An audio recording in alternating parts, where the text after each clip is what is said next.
नहीं पढ़ाएगा तो उसको कैसे समझेगा? वो सुधीर धावड़े को बोलेगा कि क्या बात है।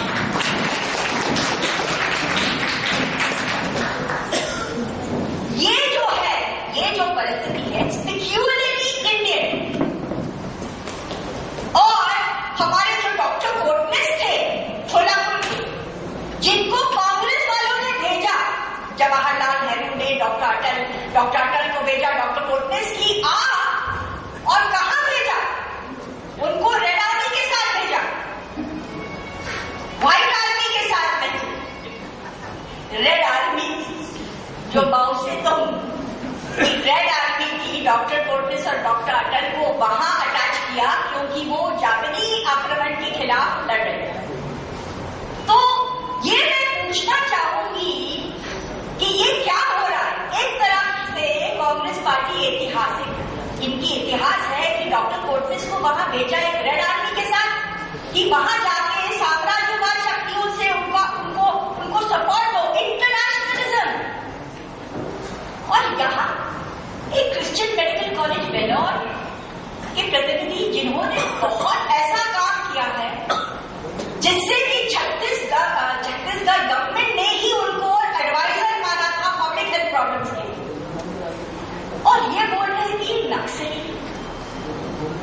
अब it must make some sense to us as to why people like Sudhir Davde and why people like Mrs. Bhargava are called Naxali and Maoist and all kinds of expressions.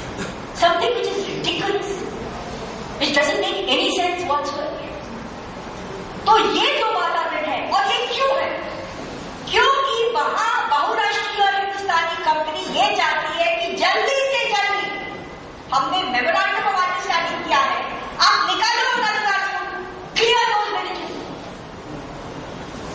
इसलिए ये जो समस्या है वहां से शुरू होती है। और these governments who have accepted consideration from these elements, political parties which have accepted consideration। अब मैं ज्यादा नहीं बोलना चाहती हूँ क्योंकि राडिया टेक्स्ट, ये जो राडिया टेक्स्ट निकले, अब आप बोलेंगे अरे मिसेस भागवत क्या बोल रही है? वो बोल रही है कि कई सरकार पैसे ले रही है और वो भी यहाँ हमारे अच्छे खासे कॉर्पोरेट सेक्टर लोगों से। अब ये मैं नहीं कह रही हूं, ये तो खुद अपने मुंह से बोल गए राडिया टेक्स में। आपने पढ़ा है वो राडिया टेक्स कि एक लॉबीइस्ट, एक कंपनी की लॉबीइस्ट वो क्या क्या टेलीफोन पे बात कर रही है और जो कंपनीज के सीईओज हैं उसको क्या जवाब दे रहे हैं। एक तो बोलता है कि ये पार्टी हमारी दुकान है, दूसरा बोलता है दूसरी पार्टी हमारी दुकान है। कोई बोलता है एक पार्टी बंबई में है जो दोनों साइड से, दोनों कॉर्पोरेट सेक्टर से पैसा लेकर एक दूसरे को एक्सपोज करती है, माइग्रेंट्स के खिलाफ काम करती है। हम उनको बोलेंगे तुम्हारे ऊपर उंगली मारने के लिए। ये सब बातें बोली और इसमें आप ऐसे डिसीजन ले रहे हैं। तो ये मैं पूछना चाहती हूँ कि कानून की अवस्था को क्या होगा अगर ऐसे जजमेंट्स आए तो कानून की अवस्था। ये जो संविधान है ये सिर्फ पेपर का संविधान है। It's the manifesto of the freedom movement. ये जो हमारी आजादी की आंदोलन की, वो प्रेरणा क्या थी आजादी के आंदोलन, वो क्या करना चाहते थे, कौन से कहां तक जाना चाहते थे, वो सब हमारे संविधान में। इट्स अ लिविंग डॉक्यूमेंट, ये कोई डेड पेपर की डॉक्यूमेंट नहीं। लेकिन बहुत दिनों के बाद हम इकट्ठा हुए हैं बात करने के लिए। मैं तो बंबई में बात करते करते थक गई थी और मैंने अपने आप को 10 साल पहले मैंने वचन किया था कि जब तक मैं दूसरी आवाज बंबई में नहीं सुनूंगी और देश में नहीं सुनूंगी, मैं बोलूंगी नहीं पब्लिक प्लेटफॉर्म पे।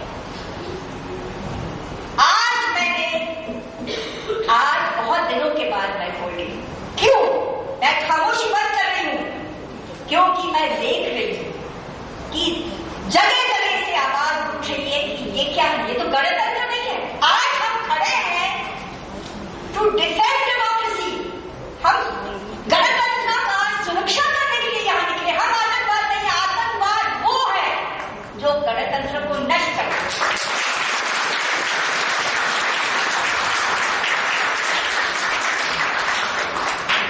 आखिर में जो सुधा भरद्वाज ने कहा, जो वकील थी अपने विनायक सेन की, और जो उन्होंने आह्वान की है, मैं ये पढ़ना चाहूंगी। By now all of you are aware of the outrageous judgment sentencing the president of the Chhattisgarh UCL, Dr. Vinayak Sen, to life imprisonment on the charge of sedition. अब तक तो आपको सब पता चल गया होगा कि ये जजमेंट आई है छत्तीसगढ़ कोर्ट से कि उनको उम्र कैद की सजा दी है। Dr. Sen's unjust incarceration is also symbolic of the extremely difficult situation in our state of Chhattisgarh. तो वो कह रही है कि उनकी परिस्थिति से साबित होता है कि परिस्थिति क्या है छत्तीसगढ़ में।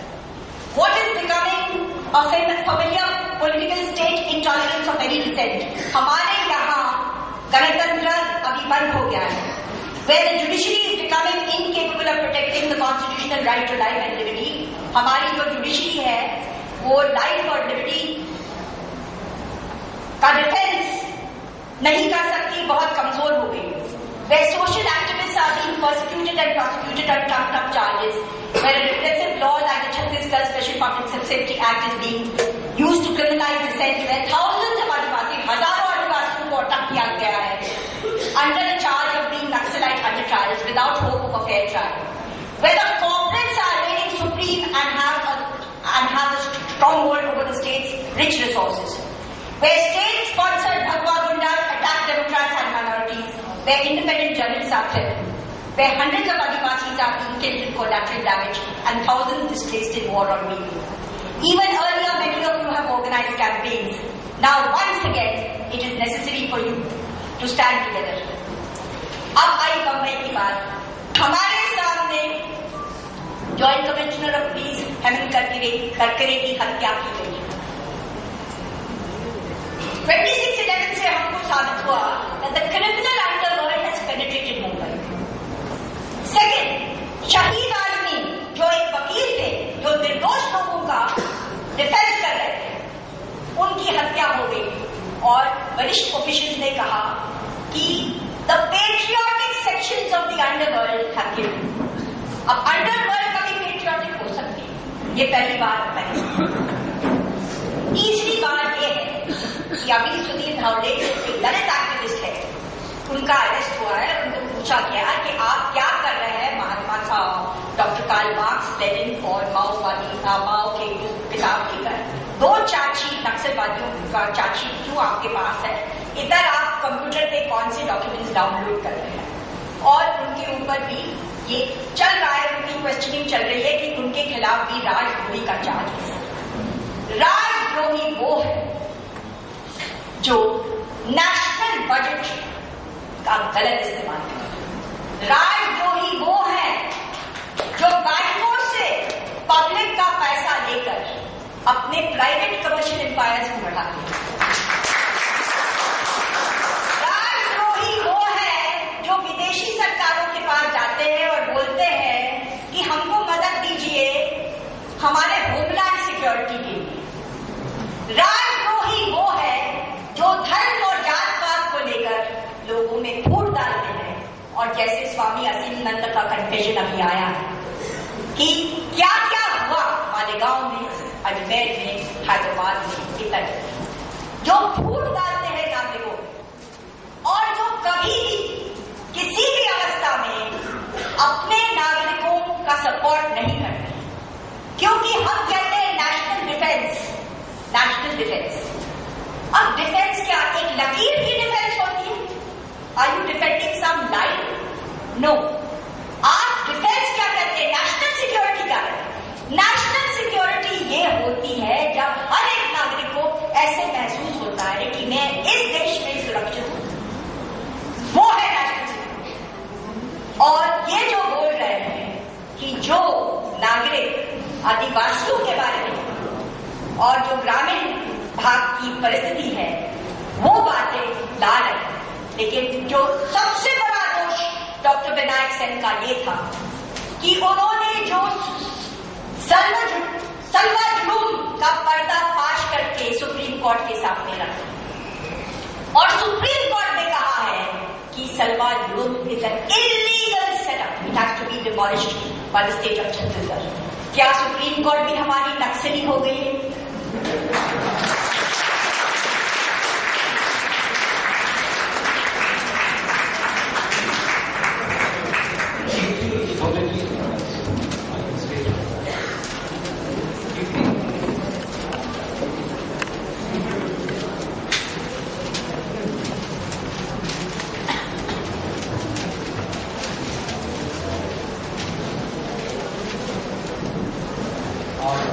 Doctor Sanjay Nagaraj medical Indian forum for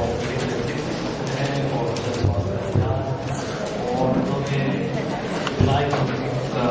Bhopal में भी काम किया था। विनायक जी को अच्छी तरह जानते हैं, वो थोड़ी बात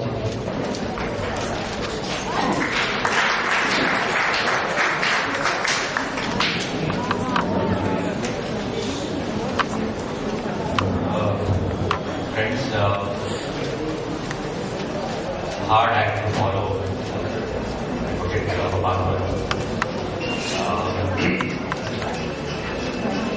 मैं हिंदी में बोलने की कोशिश करूंगा। जैसे मुझे इंट्रोड्यूस किया गया कि विनायक सेन को मैं थोड़ा सा जानता हूं, मैं ये तो नहीं कहूंगा कि मैं उनका बहुत क्लोज साथी हूँ या क्लोज मित्र हूँ, लेकिन काफी सालों से उनको जानता हूँ। पहले बार जब मेरे को जो याद है, मैं विनायक को मिला, वो था 1985 में भोपाल में, जब 1984 के दिसंबर में भोपाल में जो गैस लीक हुआ था। उसके बाद मैं यहाँ के KEM अस्पताल में कभी इंटर्न था, सीख रहा था, डॉक्टरी सीख रहा था, और हमने एक छोटी सी टीम लेके हम वहाँ पे जो गैस पीड़ित लोग थे उनके लिए वहाँ की कोई संगठन से कोई क्लिनिक चलाते, और उस क्लिनिक में हम काम करने के लिए हम गए। वहाँ पे 2 हफ्ते थे। विनायक वहाँ पे था। ये मेरे को याद है कि विनायक वहाँ पे काम कर रहे हैं।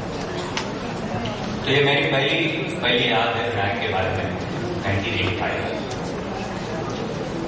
उसके बाद जब हम डॉक्टरी सीख रहे थे, और डॉक्टरी सीखते हुए हमारा संबंध डॉक्टरों में जो अलग तरह के विचार के डॉक्टर्स थे, इस देश में कई संगठनाएं थी, कई ग्रुप्स थे, उनके साथ संबंध आते गया। हमने तरह तरह के लोगों से मिले, और हमने सुना कि कई जगह नई तरह के एक्सपेरिमेंट्स डॉक्टर्स कर रहे हैं, अपने शहर को छोड़ के, अपने अस्पतालों में काम को छोड़ के। और एक जो एक्सपेरिमेंट उस टाइम में जो बहुत ज्यादा वेल नोन था, वो था दिल्ली राजधारा में, शंकर यहाँ भी दुआनी होगी क्या, जो संगठन था, वो एक अस्पताल चलाते थे, शहीद हॉस्पिटल। और ये शहीद हॉस्पिटल शायद एक अभी तक मुझे पता नहीं कि इसको किधर भी किसी भी जगह पे रेप्लिकेट किया गया है, लेकिन ये बहुत अलग तरह का एक प्रयोग और एक्सपेरिमेंट था, जिसमें दिल्ली राजधारा में जो माइन वर्कर्स थे उन्होंने उस अस्पताल को बनाया था, और पार्ट टाइम वो लोग उस अस्पताल में काम करते थे, और वहां पे कोई डॉक्टर्स काम करते थे, ये हमने सुना। और उन डॉक्टर में एक था विनायक सेन। तो हमारे लिए तो उस टाइम पे विनायक सेन और शहीद हॉस्पिटल में काम करने वाले डॉक्टर्स, ये एक तरह के रोल मॉडल्स थे।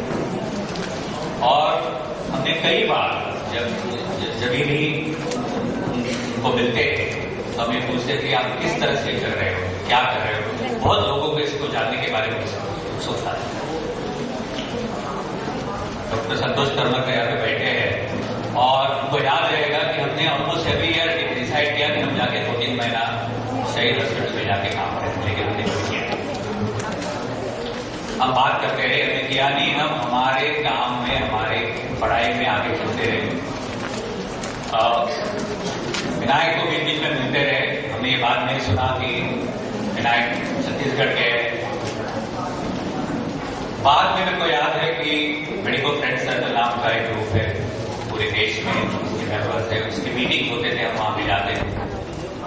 और गुजरात में जो हुआ गोधरा के वक्त, उसके बाद मेडिको फ्रेंड सर्कल ने उधर एक बहुत बड़ा इन्वेस्टिगेशन किया और उसके बाद बड़ौदा में मेडिको फ्रेंड सर्कल की एक मीटिंग हुई जहां पे मैं गया था और वहां पे विनायक मेरे को यादें आ रही है कि कहां पे मैं विनायक। और एक बात जो विनायक के बारे में जिन्होंने उनको मिले हैं वो मेरे साथ सहमत हो गए कि हमारे जो साथी थे, ये जो मेडिकल ग्रुप्स थे, हेल्थ में काम करने वाले लोग थे, उसमें हमारे जैसे काफी लोग थे जो बहुत बात करते थे, भाषण देने वाले बहुत लोग थे। लेकिन विनायक जो जितना सॉफ्ट स्पोकन था, मतलब कभी कभी तो विनायक जो कह रहा है वो सुनने के लिए एफर्ट करना है, ये क्या कह रहा है, क्योंकि वो बहुत सॉफ्ट स्पोकन। और जब हमने ये सुना थोड़े साल पहले कि विनायक को अचानक नक्सलवादी कह के पकड़ा गया, तो first thought that came to my mind was कि हमारे जो भी मित्र थे, जो भी साथी थे, जो भी जिनको साथ हमने इंटरेक्ट किया था, सबसे सॉफ्ट स्पोकन जो था, सबसे बिनाइन जो था, सबसे जो एक तरह से जो बहुत कम बात करता था, बहुत सीधी बातें करता था, उसको वो इसमें कैसे पता? ये मैं हमारा पहले है। फिर ऑफकोर्स बातें तो आगे बढ़ते गई। फिर हमने बॉम्बे में प्रेस कॉन्फ्रेंस लिया विनायक को छोड़ने के लिए, और उसके बाद विनायक छूट गया। और विनायक जब छूट गया तब बॉम्बे आया और हम उनको मिले, बार आनंद के घर पे मिले। और विनायक कोई सॉफ्ट स्पोकन, उसमें कोई ज्यादा फर्क नहीं है जो हमने 20 साल पहले उनके साथ पहली बार जो बात की थी उसी तरह से बात कर रहे हैं। मैंने उनको पूछ रहे थे कि आपको जेल में क्या हुआ, बोले कि जेल में Indian jail very new but same soft, no hatred, not much anger.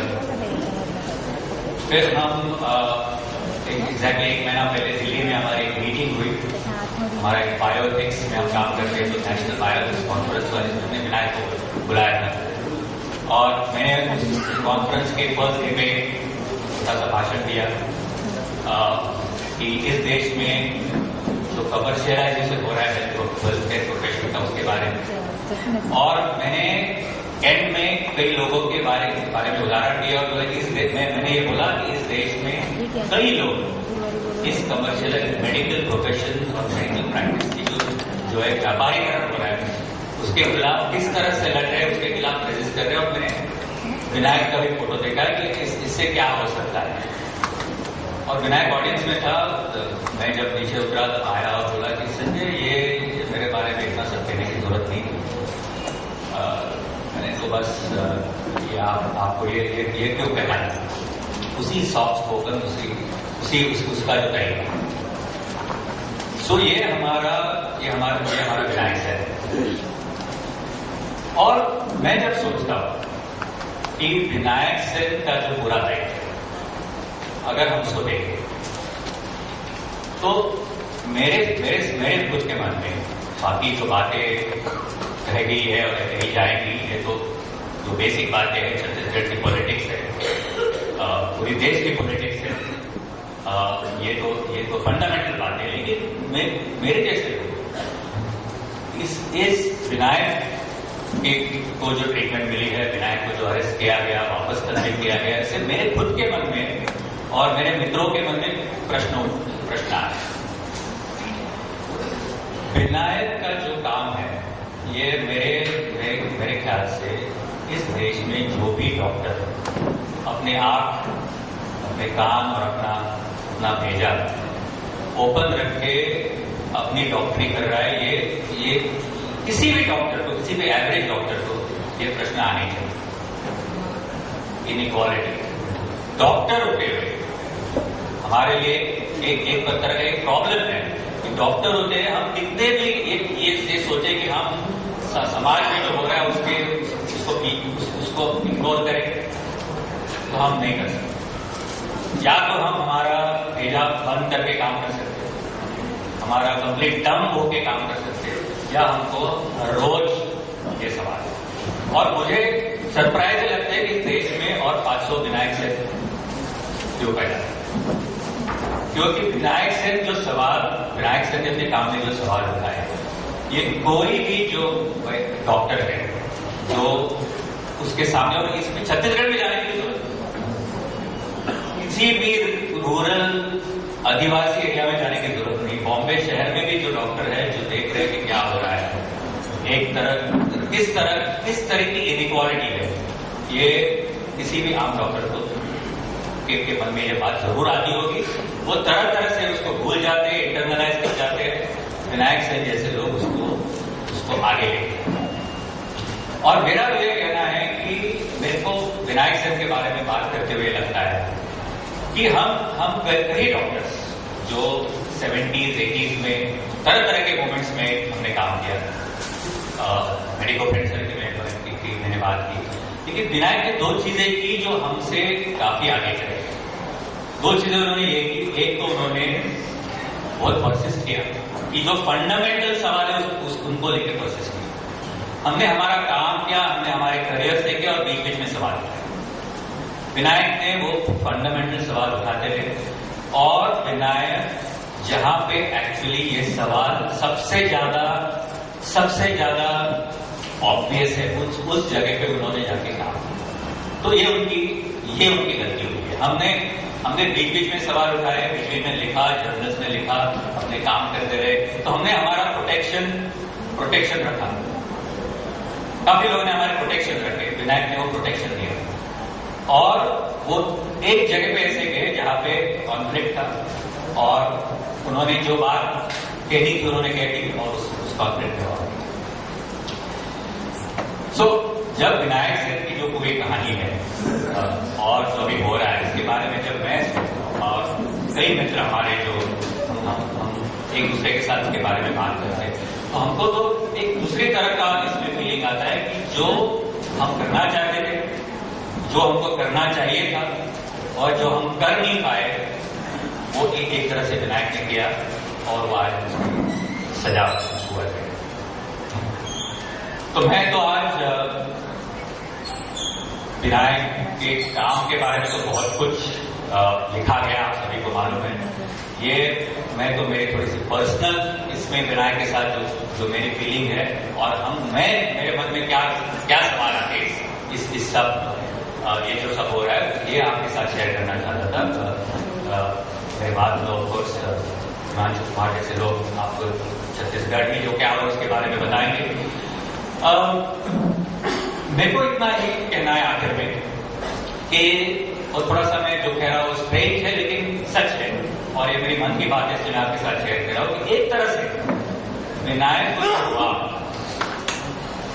उससे मेरे को ये लग रहा है कि जो हमारे मित्र और मैं खुद और हमारे कोई कई साथी जो लास्ट 10-20 साल में जिन्होंने हमारे जो कोई बेसिक सवाल, फंडामेंटल सवाल हमने जो एक जमाने में उठाए थे, जिसको भूल रहे थे, जिसको हम तरह तरह के दूसरे तरीके से उठाने की कोशिश कर रहे थे। कोई एथिक्स में बात कर रहा है, कोई पब्लिक हेल्थ में बात कर रहा है, कोई किसी तरह से बात कर रहा है। तो आज एक तरह से हमारे लिए ये एक वापस से एक रिमाइंडर है कि इस देश का जो फंडामेंटल इशू क्या है, इस देश में जो बहुत बेसिक सवाल क्या है, और जो वैद्य के व्यवसाय है, जो डॉक्टर्स है, जो 1970s 80s में, और जब गए हफ्ते में जब विनायक का बर्थडे था, और हमारे जी ने हमें कहा कि हम विनायक के बर्थडे पे एक छोटा सा स्टेटमेंट देंगे, और एक फिजिशियंस फॉर ह्यूमन राइट्स करके अंतर्राष्ट्रीय संगठन है, उसके एक भारत में उसका एक चैप्टर शुरू करेंगे, और हम विनायक को कांटेक्ट करेंगे, उसको बोलेंगे कि आप इसके पहले प्रेसिडेंट हो जाओ। विनायक को कांटेक्ट किया गया, और और विनायक ने से हाँ। इस कॉन्टेक्स्ट में हमने हमारे कई पुराने जो दोस्त थे और पुराने साथी थे उनको फोन किया और ईमेल भेजे और बोले कि मैं उनको रिक्वेस्ट किया कि आप इसको एंडोर्स करो और काफी लोगों ने उसको एंडोर्स किया, काफी लोगों को फोन आए और ये पुराने साथी जो बोलते रहे कि हमने क्या किया, हमने कुछ नहीं किया, हम 20 साल हम बिजी हो गए, हमारे काम में बिजी हो गए, ये क्या हो रहा है। तो इस तरह से प्रोसेस हमारे खुद में विनायक के जो पूरे जो सिलसिला है कि एक तरह से हो रहा है कि जो मैं वापस दोहरा रहा हूं और आखिर में यही कहना चाहता हूं कि जो थोड़ा सा कंफ्यूजन अगर किसी को था कि हम कोई एक स्पेसिफिक छोटा सा इशू लेंगे, उसके ऊपर काम करेंगे और थोड़ा सा एक्सेप्टेबल, लेजिटिमेट और जो बातें लोगों को अच्छी लगती है वो लेके काम करेंगे, लिखेंगे, तो उनमें अभी सवाल ये आ रहा है कि जो बेसिक मूलभूत सवाल वो मूलभूत सवाल वापस एक तरह से विनायक के केस से हमारे सामने आ रहा है। और मेरा आखिर में यही कहना है कि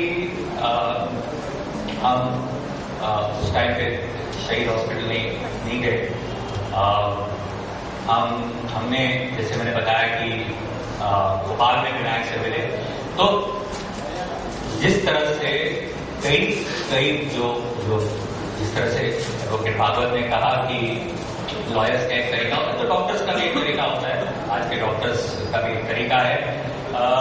तो मुझे लग रहा है कि विनायक के केस के कारण और विनायक को जो हुआ उसके कारण एक छोटा सा, ये बहुत बड़ा तो नहीं होगा लेकिन छोटा सा रीथिंकिंग, एक छोटा सा माइनॉरिटी ग्रुप ये होगा, तैयार हो रहा है। जो अभी एक सवाल जो सवाल 30 साल पहले पूछे गए थे वो सवाल वापस पूछने का प्रोसेस शुरू होने की बहुत अच्छी पॉसिबिलिटी है। और एक तरह से जो मैंने बताया कि स्ट्रेट अलग चीज बता रहा हूँ, एक तरह से विनायक बेचारा जेल में सफर हो रहा है, तो दूसरी तरह से इस तरह का एक फॉलोअप भी हो रहा है जो मैं आपके साथ शेयर करना चाहता था। मेरा छोटा सा भाषण जो एडवोकेट भागवत के बाद तो बहुत ही प्लेन था और हिंदी भी बहुत अच्छी नहीं है, लेकिन आपने सुना इसके लिए मैं आपकी धन्यवाद चाहता हूँ।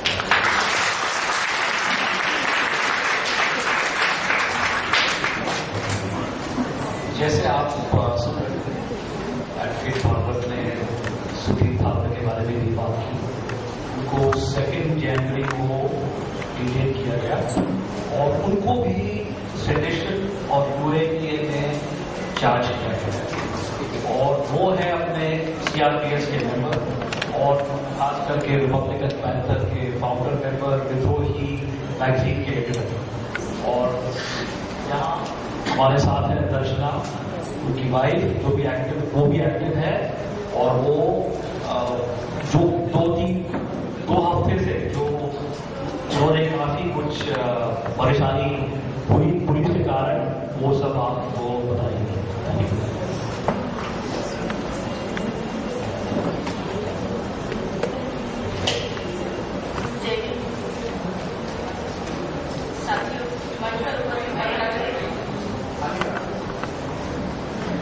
और सभी उपस्थित साथियों, कुछ भी बोलने के पहले आंख में आंसू आते हैं, लेकिन मैंने देखा है सुधीर की गिरफ्तारी के बाद जो माहौल बना हुआ है, आज का जो माहौल है, उससे साफ साबित होता है कि सुधीर जैसे बहुत लोग हैं और दर्शना जैसे भी बहुत लोग खड़े होंगे।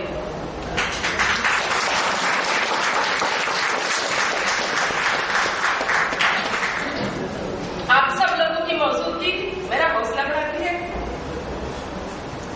मैं रोना नहीं चाहती हूँ, लेकिन फिर भी ये आंसू निकल आ रहे हैं। इनको दबाने की बहुत कोशिश करूंगी क्योंकि मुझे आगे जाना है। आप सबके साथ, सुधीर के साथ मुझे रहना है। साथियों, सुधीर को मैं 22 साल से जानती हूँ और मैंने सुधीर को जैसे देखा है कि एक बहुत शांत, जेंटल और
सुरेंद्र, सुजन से बात की, सरोवर से बात की और इन्हें मैंने बताया कि ऐसे ऐसे हुआ है। तब उन्होंने मुझे काफी हौसला दिया और कहा कि इसके लिए, ये परिस्थिति से जूझने के लिए, लड़ने के लिए हम सब तुम्हारे साथ हैं। तब मेरे दिमाग में ये सवाल आया, जो इंसान 20 साल से सामाजिक चळवळ में काम कर रहा है, जो इतना पेशेंस रख के काम कर रहा है, वो आदमी अचानक से नक्सलवादी कैसे कहा जा सकता है? जो आदमी नागपुर में मनोरमा कामरे का बलात्कार और उसके बाद उसके जलाए जाने के केस में उसके खिलाफ एक कमेटी बनाकर लड़ता रहा, बॉम्बे में आने के बाद जो आदमी खैरा जी के प्रकरण के बाद खैरा जी विरोधी हत्याकांड समिति बना के लड़ता रहा, लोगों को एकजुट करता रहा, रमाबाई नगर अम्बेडकर में जो हत्याकांड हुआ, उस हत्याकांड में उसने एक हत्याकांड विरोधी समिति बनाई, उस समिति में वो लोगों को इकट्ठा करने का काम करता रहा। रेलरोड में जो मीरा कामरे का प्रकरण हुआ, उस प्रकरण में रिपब्लिकन पैंथर, जातीय अंतर्राष्ट्रीय चळवळ, इसके कार्यकर्ताओं के साथ सुधीर ढवले एक व्यक्ति था जो उनसे जाके मिले। तो जो इंसान आज देश में जो चल रहे हैं हिंसाचार, दलितों के, गरीबों के साथ जो हो रहे हैं हिंसाचार, अत्याचार, इनके खिलाफ जो एक संघर्ष समिति बनकर लोगों को इकट्ठा करना चाहता है, अपने न्याय की हक की लड़ाई के लिए लड़ना सिखाता है, वो इंसान नक्सलवादी कैसे हो सकता है? ये सवाल मैंने पत्रकारों से भी पूछा था, ताकि वो ये सवाल हमारे जो मंत्री संत्री है, जो कहते हैं कि ये नक्सलवादी है, इनको जेल में डालो, इनको बंद करो, ये एक सवाल मुझे हमेशा मेरे मन में था। सुधीर एक बहुत संवेदनशील पत्रकार था और वो ऐसा पत्रकार था जिसकी लेखनी इतनी तेज और इतनी तर्रार कि जो इंसान अगर उस चीज को पढ़ जाए तो वो समझ जाता है कि उसे क्या करना है, अगला रास्ता उसका क्या होना चाहिए। तो ऐसी लेखनी को कोई बंदूक की जरूरत नहीं होती थी, ऐसी सुधीर की लेखनी है। इसलिए राज्य सरकार उससे डर चुकी थी। राज्य सरकार ये जानती है कि शरीर का ऊपर का जो हिस्सा होता है, वो हिस्सा अगर शरीर शाबुत सलामत है तो वो कुछ भी कर सकता है। वो हिस्से की वजह से पूरी तर्क बदलने की उसमें हिम्मत आती है, उसमें ताकत आती है। इसलिए राज्य सरकार ने यही मौका देखा कि सुधीर ढवले यहाँ बॉम्बे में 95 से जो कार्यरत है, रिपब्लिकन पैंथर, जातीय अंतर्राष्ट्रीय चळवळ, एक बड़ी चळवळ ने खड़ी करके दिखाई और जगह जगह पर जहां भी दलितों के ऊपर अपने अन्याय अत्याचार होते थे, ऐसे जगह पे जाकर जहां एफआईआर दर्ज नहीं होती थी या लोग इकट्ठा आकर बात नहीं करते थे या उस चीज का निषेध नहीं करते थे, वो काम रिपब्लिकन पैंथर, जातीय अंतर्राष्ट्रीय चळवळ ये संगठन ने करके दिखाई।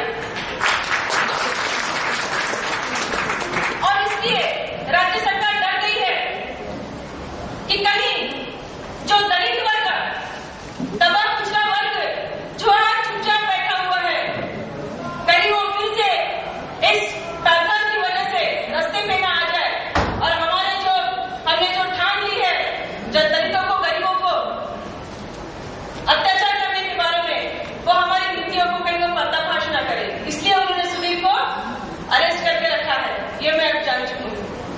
साथियों, अरेस्ट होने के बाद 3 तारीख को 3:30 बजे पुलिस आई है।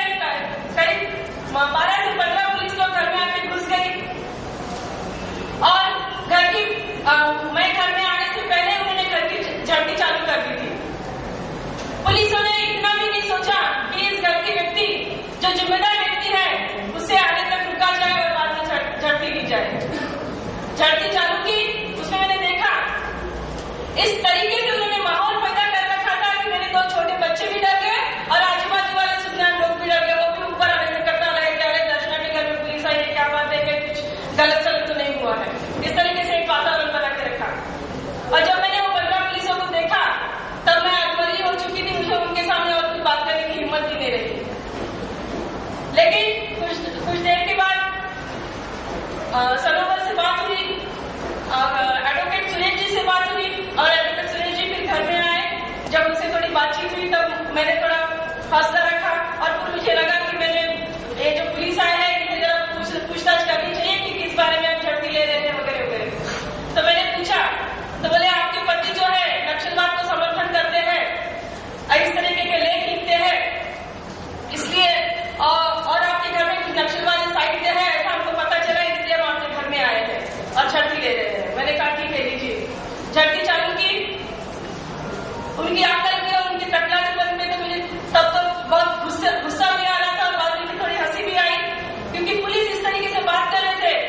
लाल रंग की किताबें उठा लो। छोटी सी बच्ची 10 साल की मेरी पूछती है, मम्मी लाल रंग का कवर को क्यों उठाने की बात कर रहे हैं? मैंने कहा बेटी उनको लाल रंग से बहुत नफरत है, शायद उनका खून भी पीला या सफेद होगा। कहने लगी मार्क्स मेरी माओ की किताबें तो उठा दो। मुझे बड़ा आश्चर्य हुआ।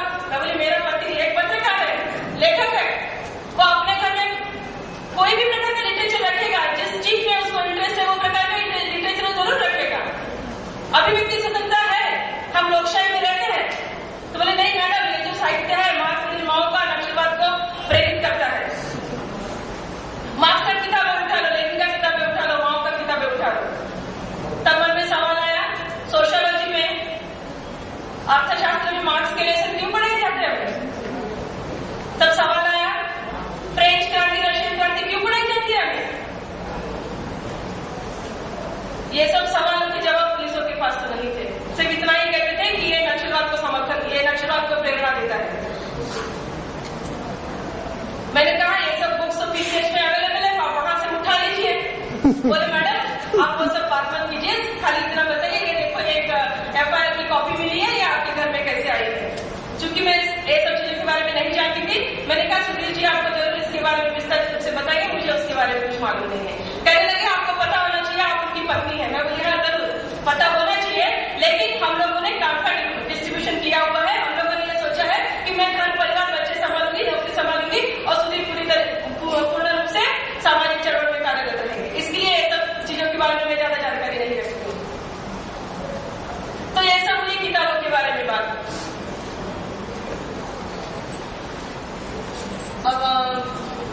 बाद में कुछ चीजें ऐसी भी हुई कि उनका बहुत मुझे दड़पन लाने की कोशिश की गई। जब पंचनामा बनाया गया, पंचनामा के ऊपर सील लगाया गया, सील लगाने के बाद मुझे कहा गया मैडम आप इसके ऊपर सही कर दीजिए। मैंने कहा नहीं, ये सब चीजें मैंने देखी नहीं है, मैं इसके ऊपर सही नहीं करूंगी।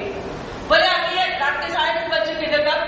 बोले अभी मैं जो WPC को बुला के लेके आता हूँ, आपको पुलिस स्टेशन लेके जाता हूँ, तब आपको बताता हूँ कि कौन सी धाराएं है, उन धाराओं के अंतर्गत आपको सही करना कितना जरूरी होता है। और ऐसा एक माहौल बना के रखा। उस माहौल में मैंने उस दर्पण के नीचे आके तो छोटे बच्चों को देखते हुए, रात का समय देखते हुए मैंने सही कर दिया।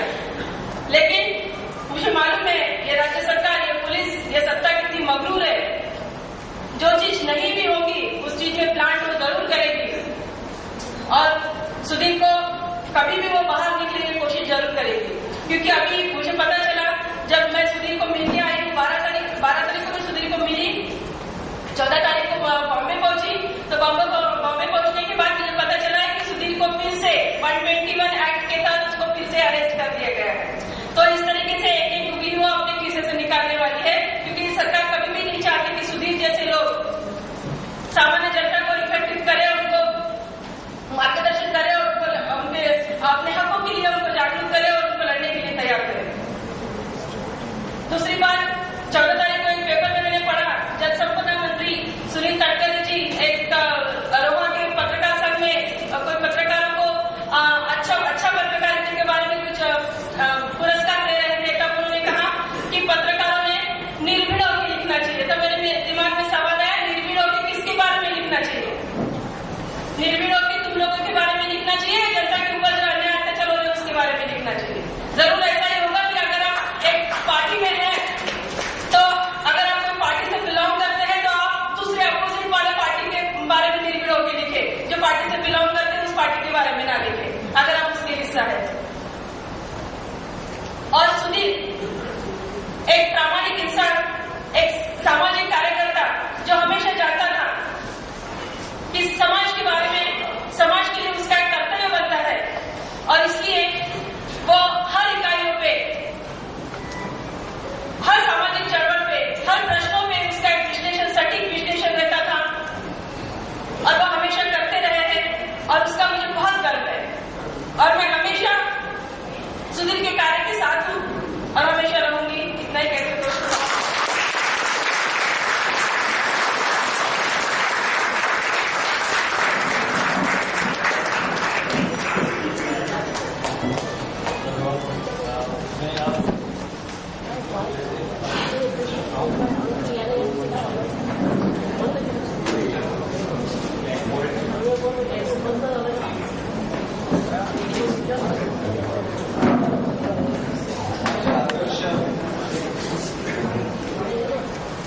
राष्ट्रपिता ज्योतिराव फुले आणि डॉक्टर बाबासाहेब आंबेडकर यांच्या स्मृतीला मी सर्वप्रथम अभिवादन करतो. या ठिकाणी विनायक सेन यांची मुक्तता करण्यात यावी आणि माझे सहकारी सुधीर ढोबळे यांची सुद्धा मुक्तता करण्यात यावी यासाठी आणि सरकारच्या दडपशाहीच्या विरोधात ही निषेध सभा आपण या ठिकाणी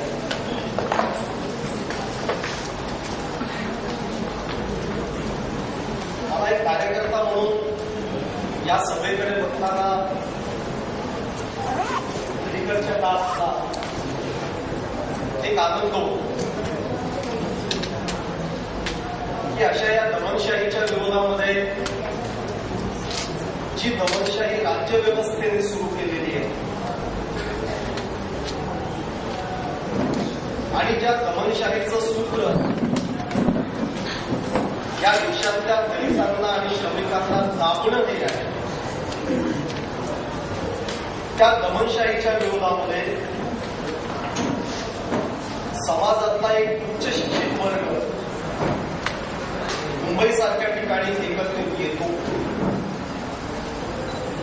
ही एक चांगली घटना आहे आणि म्हणून एक कार्यकर्ता या नात्यानं मला या गोष्टीचा आनंद होतो.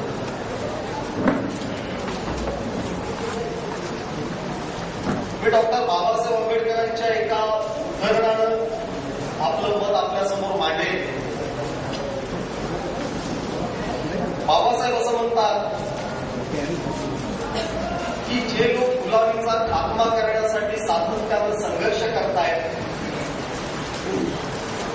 आणि हा संघर्ष करताना येणाऱ्या ज्या ज्या अडचणी आहेत त्या अडचणींचा मुकाबला करतायत ते सर्व लोक धन्य. मी या ठिकाणी फुले आंबेडकरी चळवळीचा एक प्रतिनिधी म्हणून आपल्यासमोर बोलण्याचा प्रयत्न करेन. जे जे लोक मानवी गुलामीच्या विरोधामध्ये संघर्ष करतायत ते सर्व लोक धन्य आहेत आणि या सर्व लोकांच्या मागे उभं राहण्याची जी नैतिक जबाबदारी आहे ती प्रत्येक आंबेडकरवादी कार्यकर्त्यांची आहे. या भूमिकेतून मी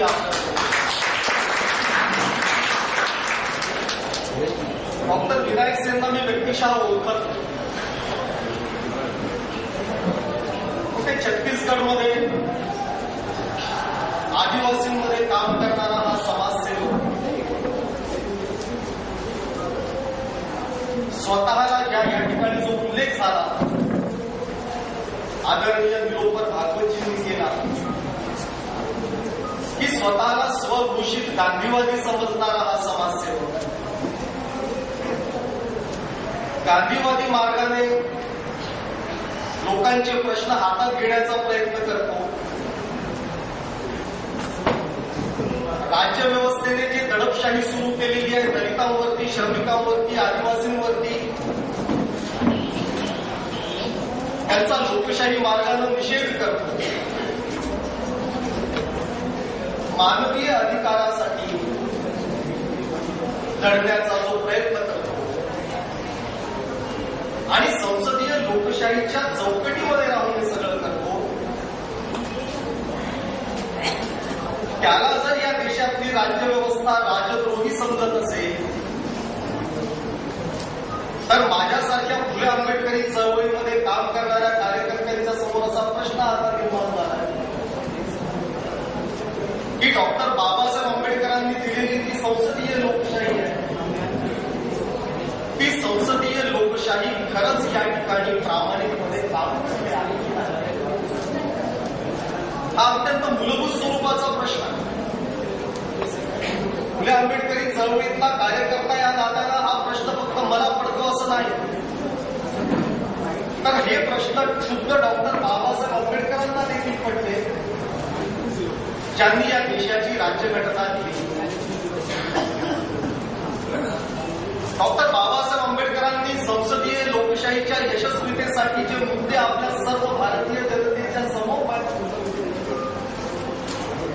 त्यामध्ये अत्यंत महत्वाचा एक मुद्दा त्यांनी असा मांडला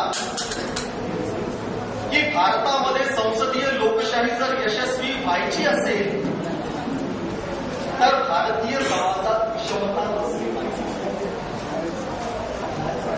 समाजामध्ये एक वर्ग तो ज्याच्या हातामध्ये सर्व प्रकारची सत्ता एकवटलेली आहे. समाजामध्ये एक वर्ग तो ज्याच्याकडे सर्व संपत्ती एकवटलेली आहे, ज्याच्याकडे सर्व अधिकार सुरक्षित आहे. आणि समाजामध्ये एक वर्ग तो जो कपल